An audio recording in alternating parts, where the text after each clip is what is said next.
आप लोगों को एनआईओएस डीएलएड के बारे में एक न्यूज देना है जो कि इम्पोर्टेंट है। जैसे कि आप जानते हो कि एनआईओएस डीएलएड के बच्चे हर एक स्टेट के, चाहे वो बिहार हो, वेस्ट बंगाल हो, असम हो, हर जगह के बच्चे को जहां जो जो वैकेंसीज आ रही है वहां से बाहर कर दिया गया है। और ये हुआ है सुप्रीम कोर्ट के फैसला, जो सुप्रीम कोर्ट ने जो फैसला दिया था 28 नवंबर 2023 को, उसके आधार पर। अब इसी में एक न्यूज आ रही है बिहार से भी टीआरई 3 में एनआईओएस डीएलएड को बाहर किया गया है। उसी से रिलेटेड ये इंफॉर्मेशन है जो आप लोगों के लिए बहुत ज्यादा जरूरी है, और हो सकता है कि एक पॉजिटिव रिस्पांस आप लोगों को देखने को मिले एनआईओएस डीएलएड के बच्चों के लिए टीआरई 3 जो वैकेंसी आई है उसमें। सो फ्रेंड्स, चैनल पर अगर आप पहली बार विजिट कर रहे हो तो चैनल को सब्सक्राइब कर लेना, बेल आइकन को हिट कर देना। एनआईओएस डीएलएड से रिलेटेड हर इंफॉर्मेशन जो आप लोगों के लिए जरूरी है वो यहाँ पर आपको ला करके दी जाती है। एनआईओएस डीएलएड के बच्चों को सभी वैकेंसीज में हमें भी कॉल आ रहा है, पंजाब से आ रहा है, चंडीगढ़, ये सभी जगहों से कॉल आ रहा है कि वैकेंसीज आने वाली है। आप लोगों का जो है साउथ इंडिया, जो दक्षिण भारत, वहां से आ रहा है कॉल की तमिलनाडु में वैकेंसी आने वाली है, यहाँ पे वैकेंसी आने वाली है, हम क्या करें, हमें बाहर किया जा रहा है, कब तक जो है ये क्लियरेंस मिलेगा। देखो, इसमें तो अभी टाइम लगेगा भाई, प्रोसेस है, कोर्ट प्रोसेस है, ये चलेगा ही, हमारे हाथ में तो है नहीं, तो टाइम तो डेफिनेटली लगेगा, ये दिमाग में लेकर के चलना है। जिस तरह से असम और गुवाहाटी में जो भी एप्लीकेंट है उन लोगों को बेनिफिट हुआ है, वहां की वैकेंसीज में उनको जो है अप्लाई करने के लिए परमिशन दिया गया है, उसी बेस पर पटना हाई कोर्ट में भी केस किया जा रहा है, केस कर दिया गया है एक्चुअली में। वही चीज हम आपको बताने वाले हैं जिसमें टीआरई 3 में एनआईओएस डीएलएड के बच्चों को शामिल किया जाए, उन लोगों को मौका दिया जाए, इस बारे में जो है ये केस किया गया है। तो केस फाइनली हो चुका है। इसके बारे में आप लगातार आप लोग मैसेज करके पूछ भी रहे थे कि पटना हाई कोर्ट का केस का क्या हुआ है, अभी तक केस नहीं किया गया, ये सारे क्वेश्चंस आप लोगों के थे। तो आप लोगों का क्वेश्चन जो है ये यहाँ से दूर हो जाएगा। ये अभी डायरी नंबर नहीं मिली हुई है, जैसे डायरी नंबर आएगी वैसे आप लोग को हम इन्फॉर्म करेंगे।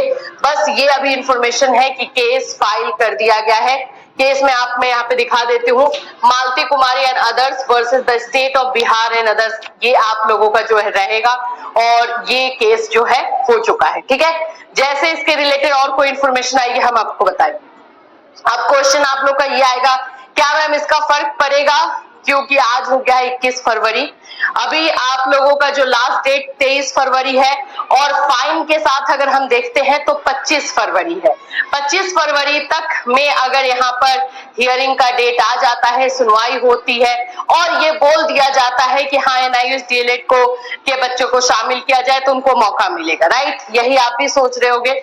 देखो भाई, कोर्ट के हाथ में है, अगर आप लोग वहां पर बातों को रखा जाता है और जेन्युइन लगता है और लगता है कि हाँ एनआईओएस डीएलएड को मौका दिया जाना चाहिए, तो डेट को आगे बढ़ाया जा सकता है। कुछ टाइम के लिए जो है 2 दिन 4 दिन के लिए डेट आगे बढ़ सकता है, अगर ऐसा हुआ तो मैं ये बोल रही हूँ।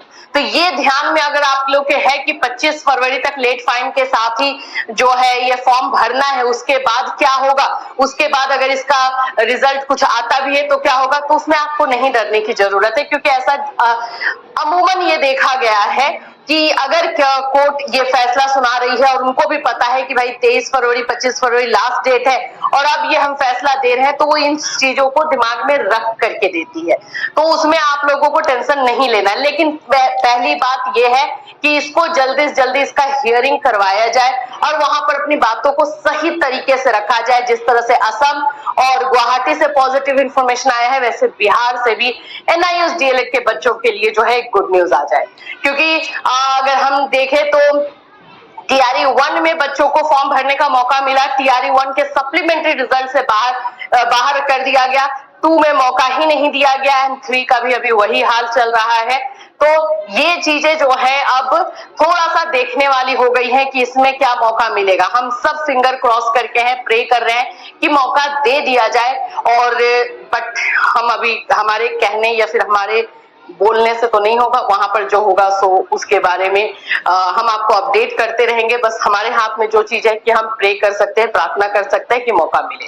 तो फिलहाल ये चीज जो है पटना हाई कोर्ट से आ चुका है कि आप लोगों के लिए जो है याचिका दायर कर दी गई है। दूसरा इन्फॉर्मेशन जो आप लोग बार बार क्वेश्चन अभी भी कर रहे हो, कल भी कम से कम नहीं भी तो 7-8 जगह से, अब एक जगह से नहीं हर जगह से कॉल आ रहा है कि क्या होने वाला है और कौन से केसेस की सुनवाई है उसके बारे में बता दीजिए। इलाहाबाद हाई कोर्ट को लेकर के बहुत ज्यादा आप लोग का क्वेश्चन आ रहा है कि उसका सुनवाई हो रहा है या नहीं, या डेट आया है या नहीं। तो अभी नहीं है। अगर डेट आएगा तो आपको लगता है कि हम आपको इन्फॉर्मेशन नहीं देंगे, ऐसा तो नहीं हो सकता। कोई भी डेट आएगा, कोई भी इन्फॉर्मेशन जो है आप लोगों के लिए रहेगा तो हम बिल्कुल देंगे। देखो, एक अलग बात हो जाती है प्रोफेशनल वर्क का कि हाँ ठीक है वीडियो बनाना है वो। अब हम आप लोगों के साथ जो है इमोशनली भी अटैच्ड हो चुके हैं। जितने लोगों से बात मेरी हुई है पर्सनली और मैं बात करती हूँ अभी भी, उसके अकॉर्डिंग तो मैं यही बोल सकती हूँ कि पर्सनली हम आपके साथ अटैच्ड है, इमोशनल तौर पे अटैच्ड है और हमें पूरी तरीके से यकीन है कि हम इस लड़ाई में आगे अगर बढ़ते रहे तो इंसाफ जरूर मिलेगा एनआईओएस डीएलएड के बच्चों के लिए। तो बस यही चीजें हम प्रे कर रहे हैं और इसमें जो जो इन्फॉर्मेशन आते रहेगा बिल्कुल हम देंगे। आपको बिल्कुल घबराने की जरूरत नहीं है। आप अपने अपने हाँ, आपसे जब जब जो भी चीजों की मदद मांगी जाए, चाहे आपको अपने भगवान से प्रे करना हो जाए या फिर ट्वीट करना हो या अपनी बातों को रखना हो, उसमें आप लोग पीछे मत हटिए। उसमें आप लोग अपना पार्टिसिपेशन दिखाते रहिए।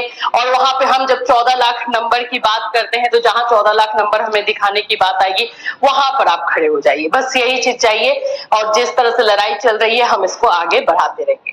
तो फिलहाल एनआईओएस डीएलएड से यही एक खबर आई हुई है और कोई अपडेट अभी कोई रिसेंटली नहीं है, लेकिन कोई और अपडेट आएगा, चाहे वो इलाहाबाद हाई कोर्ट से आ जाए, दिल्ली हाई कोर्ट का आ जाए या फिर सुप्रीम कोर्ट का आ जाए, जो सुप्रीम कोर्ट में याचिका दायर की गई है, तो उसका इंफॉर्मेशन बिल्कुल ऑथेंटिक इंफॉर्मेशन आपको इसी चैनल के माध्यम से